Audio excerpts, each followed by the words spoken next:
I would love to thank Congressman Vendman and Congressman Mr. Jimmy Raskin as well for all of the support for the truth and saving the democratic of America. I'm very proud of all of you.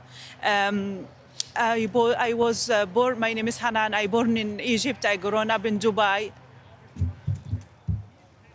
My name is Hanan, I born in Egypt, I grown up in Dubai. Where I was working as well as a cabin crew with Emirates Airlines for 22 years, where I did have the privilege to meet Jamal in 2009. The relation continue and is getting stronger since 2009 because we realize we are like a twin. He's Adam and I'm Eve. We meet in all of our opinion.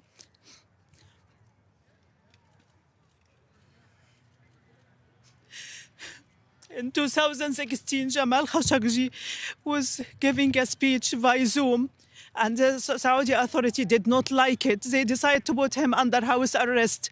I start to object in my little capacity in my social media, speaking to different Arabic journalists to speak up and release Jamal because I do believe strongly in him. Jamal was very kind man, stable man, and a transparent man. Whatever he see in, he say it in a camera. He used to say it in our house after we got married. After I supported him in this cause, I did. The Emirati did put me under surveillance. They spy on me. He managed to flee to America in 2017 and live in his apartment here in Tyson Corner. And he asked me to visit him. I managed to visit him in his birthday in March 2018. He proposed to get married to me, and he put the ring in my hand for engagement. And he told me, I might be a curse in your life, Hanan. I didn't know it will happen later on, and my life will be thrown upside down. We continue in our relation, going back to Dubai to resume my work. The intelligence of United Arab Emirates was waiting for me, detained me, interrogating me, and questioned me for 17 hours all about Jamal and assuming he have a network to change the throne in Gulf area, which is not true. We got married here in America, in Alexandria in June 2018. And we decided to build a life and to be away from all of this polarization in Middle East. But I encourage him to continue the way he are, supporting democratic freedom and the good future of the Middle East, especially to Saudi Arabia. They have the resource to develop. And I did not know this will backfire in him and getting a gap between him and the Saudi authority bigger.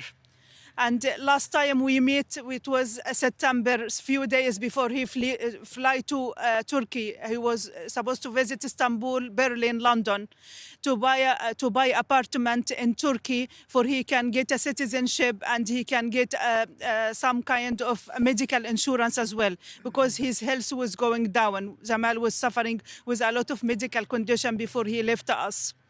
I did not know ever, and we never did assume they will take his life just because of his opinion. Jamal Khashoggi was very stable man, very kind man, and he met with different people, different background, and I promise you, you will walk away with a smile. This is the kind of Jamal Khashoggi. I heard this week something very disturbing me from President Trump about my husband.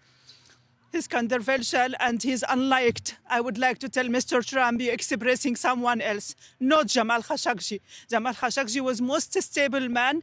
He was a role model to represent us as an Arabic and Muslim, and he accepts everybody regarding your ideology background as well. They try to paint him like he's a friend of Osama bin Laden or his Muslim Brotherhood, and all of this excuse. This not excuse to take his life away. There is no justification to kidnap him, torture him, and to kill him and to cut him to pieces. This is a terrorist act. What they did, this 17 men in behalf of the order came from the Saudi authority. It's a terrorist act. And I try to take action, even I'm standing alone. I'm trying to take action in different countries, which is I land because I have a privilege as a cabin crew. I land in these countries. when I was under surveillance. After I fled to America and we discovered they spy on me since 2017 with different spy material, including the Pegasus and Celebrate as well, we try to take action against this. I'm starting legal action in France and in UK as well. I'm looking for a brave lawyer in Turkey as well to assist me. And thank you for listening. Thank you very much. You're not alone. I want you to know that you're not alone. Thank you. Thank you. And I'm seeking the help of Mr. Congressman Vindman and Mr. Jimmy Ruskin. I insist to get this content of the conversation between President Trump and Crown Prince Mohammed bin Salman to stand with the truth. I need to know that what is the truth in this conversation. And I would appreciate if you try as much you can to save the democratic and the freedom to press and speech to America. Do not be copy of Middle East dictator country. We look to you here as a role model of modern civilization. Please maintain it. Thank you. Thank you. Thank you so much. I want to thank Congressman Vindman for his leadership in making sure that Jamal Khashoggi is not forgotten and that we will stand always with Mrs. Khashoggi in the search for truth and justice about what happened. And Mrs. Khashoggi, I want to thank you for your zealous conviction to make sure that the truth comes to light. This has been a week of absolute disgrace and shame in the nation's capital as Donald Trump honored and embraced his business partner, the homicidal crown prince of Saudi Arabia, Mohammed bin Salman. And we have seen, even in this degraded administration, a week of absolute moral and ethical collapse when an American reporter posed the question about what would be done with respect to the vicious assassination of Jamal Khashoggi. Donald Trump reprimanded her for her insubordination as if she were a member of the U.S. Armed Forces, and then proceeded to say, as Mrs. Khashoggi said, that her late husband was controversial. There were people who didn't like him. And then with respect to the assassination, he said shamefully and scandalously, things happen. Things happen. Let that sink in for a second. Everyone knows the truth. Following up on Mrs. Khashoggi's point, it can't be said enough. Jamal Khashoggi was an American journalist, and he wrote for the Washington Post. He was a critic of the brutal human rights violations and repression taking place in Saudi Arabia.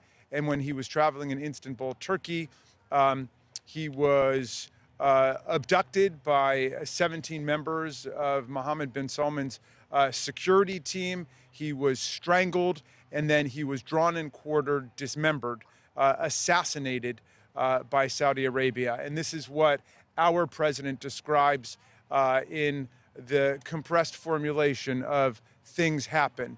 And that pretty much captures his attitude towards the whole thing. In fact, earlier he had said to a traveling member of his administration who was on his way to Saudi Arabia that he should remind Mohammed bin Salman that we saved his posterior, although that wasn't the word used by our profane and vulgar president.